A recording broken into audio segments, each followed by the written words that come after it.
kakak, sekarang kita sudah berada di bagian kedua. Bagian kedua yaitu terkait dengan pengenalan azimut dan biring.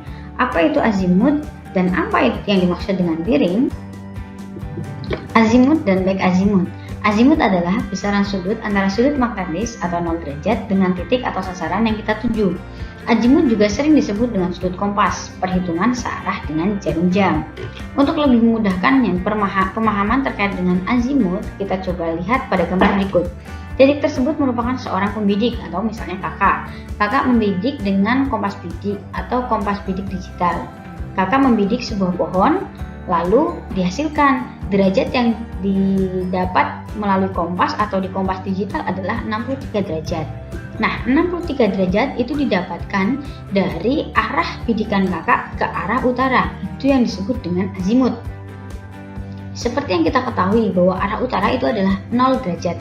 Sedangkan arah timur itu 90 derajat, arah selatan itu 180 derajat, arah barat itu adalah 270 derajat.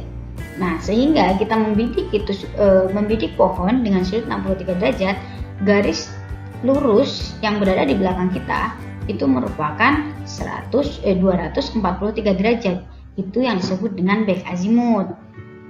Untuk memudahkan mencari back azimut, biasanya kita membuat patokan. Apabila azimutnya lebih dari 180 derajat, maka back azimutnya sudut azimut dikurangi 180 derajat. Namun apabila sudut azimutnya kurang dari 180 derajat, maka back azimutnya ditambah 180 derajat. Nah, sudah paham kan? Selanjutnya kita akan, setelah mempelajari azimut dan back azimut, kita selanjutnya belajar tentang biring. Apa yang dimaksud dengan biring? Biring adalah sudut yang diukur dari utara maupun dari selatan, berputar searah dengan jarum jam ataupun berlawanan jarum jam ke titik yang dituju. Besar biring antara 0 sampai 90 derajat dan dituliskan dengan 2 huruf arahnya. Jadi apabila tadi penulisan azimut dan back azimut berpedoman pada sudut 360 derajat, apabila biring berpedoman pada 90 derajat, pedomannya arah utara dan arah selatan. Untuk lebih memudahkan, kita coba cek contohnya. Misalnya kakak membidik, seperti yang tadi, kakak membidik sebuah pohon. Nah, ketika dibidik maka menghasilkan sebuah bidikan. Dapat kita lihat itu ada utara atau north, lalu timur atau east, terus selatan atau south, dan west atau barat. Biasanya sudut biring menggunakan bahasa Inggris. Misalnya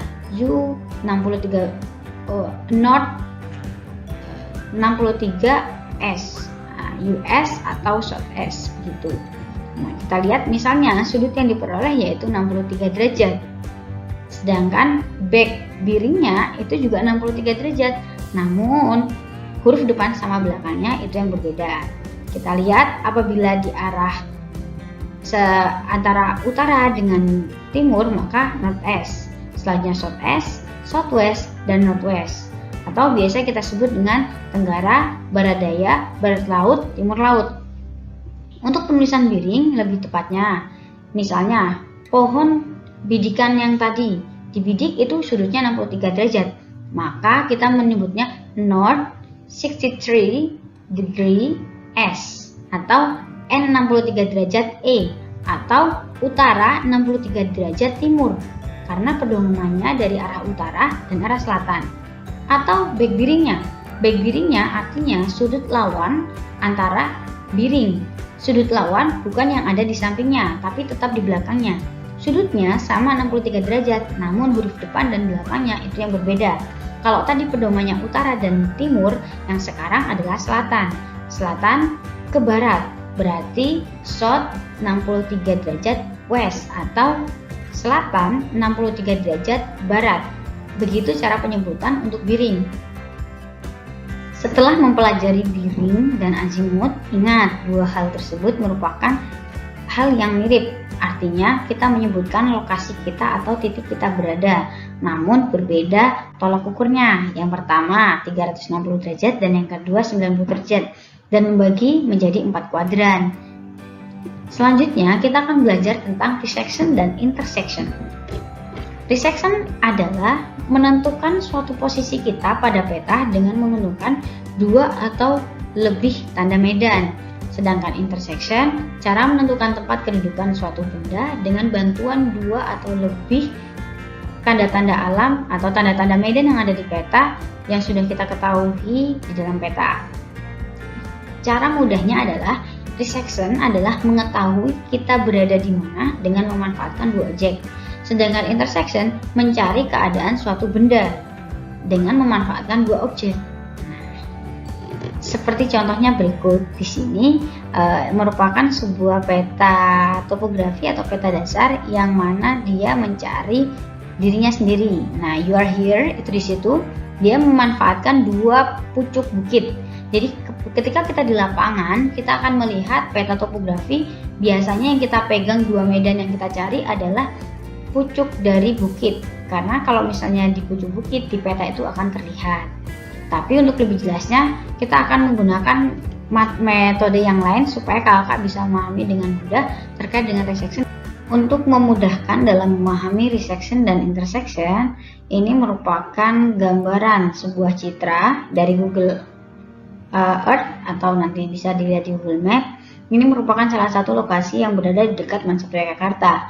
Ini merupakan Geraha Sabah Pramana yang ada di Universitas Gadjah Mada. Dan di sini posisinya misalnya saya berada di tengah lapangan, tapi saya nggak tahu posisi pas atau posisi yang tepat saya di mana. Namun ketika saya melihat citra, saya tahu, oh di situ ada yang namanya tiang upacara. Nah, sehingga saya tahu titik itu, selanjutnya saya tahu. Dan di pojokan itu ada pojokan yang sesuai dengan citra. Untuk mengetahui keberadaan saya, ini kita mencari resection ya, menggunakan resection ya. Untuk mencari keberadaan saya harus membidik dari arah saya ke titik A. Nah, sehingga diperoleh sudut saya ke A itu 24 derajat. Sudut saya ke B itu 67 derajat. Jadi saya nggak perlu datang ke A ataupun saya datang ke B. Saya cukup diam di posisi saya. Ketika saya bidik A, totalnya 24 derajat. Bidik B itu 67 derajat. Saya harus mencari back azimut. Seperti yang tadi dijelaskan bahwa untuk mencari back azimut, ketika sudutnya kurang dari 180 derajat, maka back azimutnya ditambah 180 derajat. Begitu pula dengan sudut A. Back azimut dari 24 derajat adalah 204 derajat, sedangkan back azimut dari sudut B yaitu 240 derajat. Setelah itu, apa yang perlu kita lakukan? Setelah itu, letakkan protaktor di titik A tersebut. Lalu tarik garis back azimutnya. Misalnya, titik A 204, berarti tarik ke 204. Nah, akhirnya ke selatan seperti yang ada di garis merah ini. Selanjutnya titik B 247, ditarik ke belakang. Ditarik, akhirnya ketemu 247 itu ada di selatan. Nah, setelah dua ini kita garis di dalam citra tersebut, maka diperoleh satu titik. Nah, satu titik itu merupakan keberadaan di mana kita berada. Nah, ini yang disebut dengan cara resection. Selanjutnya, kita belajar tentang intersection. Kalau resection mencari keberadaan kita berada, kalau intersection kita mencari sebuah titik. Misalnya, saya meletakkan sepatu saya di tengah lapangan, tapi saya nggak tahu nih pasnya gimana. Nah, sedangkan saya tahu lokasi benderanya di situ. Terus selanjutnya di pojokan ada yang ada di peta itu. Lalu apa yang saya lakukan?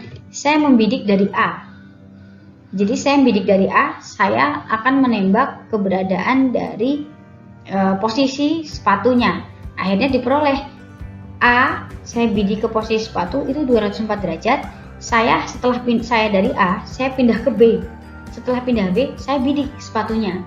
Ternyata saya temukan 245 derajat. Setelah itu, kita tarik garisnya. Yang A 204 derajat, yang B 245 derajat. Akhirnya ditemukanlah posisi benda atau posisi sepatu kita.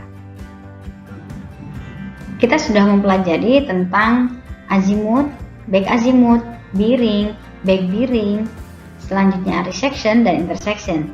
Cukup mudah bukan? Nah, semua hal tadi akan mudah dipelajari apabila kita langsung mempraktekkan. Nah, sehingga setelah ini kakak bisa mempraktikkan di rumah untuk mencari sudut di mana di rumah kakak berada. Selamat belajar lebih lanjut, kakak bisa mencari ilmu-ilmu lain di dalam YouTube atau di dalam media lain. Sampai ketemu di bagian ketiga.